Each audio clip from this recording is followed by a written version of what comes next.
Hi friends, இன்றைக்கி இந்த வீடியோவில் என்ன பார்க்க போகிறீங்கன்னா சப்பாத்தி, பூரி, இடியப்பத்துக்கு ஏற்ற மாதிரி சூப்பரான ஒரு சைடிஷ் தான் பண்ண போகிறேன். மஷ்ரூம் வெள்ளை குருமா தான் பண்ண போகிறேன். இப்போ எப்படி பண்ணலாங்கிறத பார்க்கலாம். நான் இன்றைக்கி 200 கிராம் மஷ்ரூம் எடுத்து அதை க்ளீன் பண்ணி வச்சுருக்கேன். இந்த குருமா செய்கிறதுக்கு தேவையான பொருட்களையும் எடுத்து வச்சுருக்கேன். ஒரு மிக்ஸி ஜாரில் 3 பச்சை மிளகாய், ஒரு பெரிய துண்டு இஞ்சி, 3 பல் பூண்டும் போட்டு நைஸாக அரைச்சி எடுத்துடலாம். பூண்டு பெரிய பூண்டாக இருந்தாலும் 3 பூண்டு எடுத்துருக்கேன், இல்லைன்னா ஒரு 5-6 பல் பூண்டு எடுத்துடலாம். இங்கே ஒரு பாத்திரத்தை அடுப்பில் வச்சு 2 ஸ்பூன் தேங்காய் எண்ணெய் விட்டுருக்கேன். எண்ணெய் சூடானோடனே ஒரு துண்டு பட்டை, கிராம்பு, ஏலக்காய், ஸ்டார் அனீஸ், ஒரு பிரியாணி இலை போட்டிருக்கேன். அதை பொரிச்சிட்டு கூடவே ஸ்லைஸாக கட் பண்ண 2 பெரிய வெங்காயம், 2 பச்சை மிளகாயும் போட்டிருக்கேன். வெங்காயத்தை வதக்கி விட்டுடலாம். வெங்காயம் வதங்கிறதுக்காக 1/2 ஸ்பூன் உப்பும் சேர்த்துருக்கேன். இப்போ வெங்காயம், பச்சை மிளகாய் ஓரளவுக்கு வதங்கிட்டு இனி அரைச்சி வச்சிருக்கக்கூடிய அந்த பச்சை மிளகாய், இஞ்சி பூண்டு பேஸ்ட் இருக்கு இல்லையா, அதை சேர்த்துடலாம். இனி அந்த பச்சை வாசனை போகிறது வரைக்கும் நல்லா வதக்கி விடலாம். இந்த இஞ்சி பூண்டு பச்சை மிளகாய் எல்லாம் வதக்கும்போது நல்ல ஒரு வாசனையாக இருக்கும்.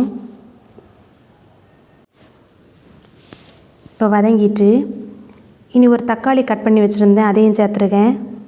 இதையும் நல்லா வதக்கி விட்டுடலாம். இப்போ தக்காளியும் நல்லா வதங்கிட்டு இனி க்ளீன் பண்ணி கட் பண்ணி வச்சுருக்கக்கூடிய மஷ்ரூமை சேர்த்துருக்கேன். மஷ்ரூமையும் இந்த வெங்காயம் தக்காளியோட ஒரு 5 நிமிஷம் வதக்கி விட்டுடலாம். கொஞ்ச நேரம் வதங்கட்டும். இப்போ 5 நிமிஷம் வதக்கி விட்டுட்டேன். இனி இதில் ஒரு 3/4 கப் அளவு தண்ணி விட்டுருக்கேன்.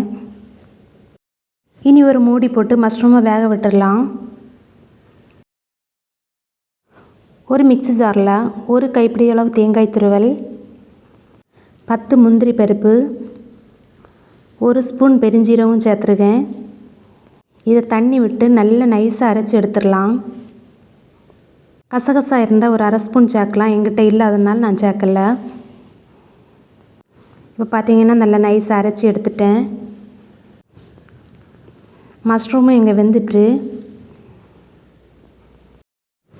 இனி அரைச்ச அரைப்பையும் விட்டு இந்த குருமாவுக்கு எவ்வளோ தண்ணி தேவையோ அந்தளவு தண்ணி விட்டுருக்கேன்.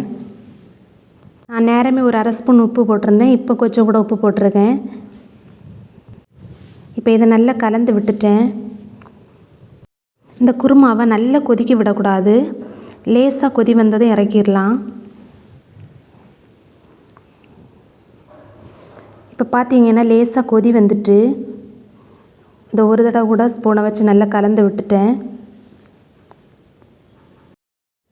கடைசியாக கொஞ்சம் கறிவேப்பிலை, கொஞ்சம் மல்லி இலை கட் பண்ணி போட்டிருக்கேன். அடுப்பையும் ஆஃப் பண்ணிட்டேன். சூப்பரான மஷ்ரூம் வெள்ளை குருமா ரெடி ஆயிட்டு. இப்போ குருமாவை ஒரு பவுலுக்கு மாற்றிருக்கேன். இந்த குருமா சீக்கிரமாக செய்திடலாம், டேஸ்ட்டு ரொம்ப அருமையாக இருக்கும். நான் இன்றைக்கி சப்பாத்தி தான் பண்ணியிருந்தேன். பிள்ளைங்க விரும்பி சாப்பிட்டாங்க. நீங்களும் உங்கள் குழந்தைகளுக்கு செய்து கொடுங்க. இந்த வீடியோ உங்களுக்கு பிடிச்சிருக்குன்னு நினைக்கிறேன். பிடிச்சிருந்தா என்னுடைய சேனலை லைக் பண்ணுங்கள், ஷேர் பண்ணுங்கள், சப்ஸ்கிரைப் பண்ணுங்கள். மறக்காமல் கமெண்ட் பண்ணுங்கள், பெல் ஐக்கானை கிளிக் பண்ணுங்கள். வீடியோ பார்த்ததுக்கு நன்றி.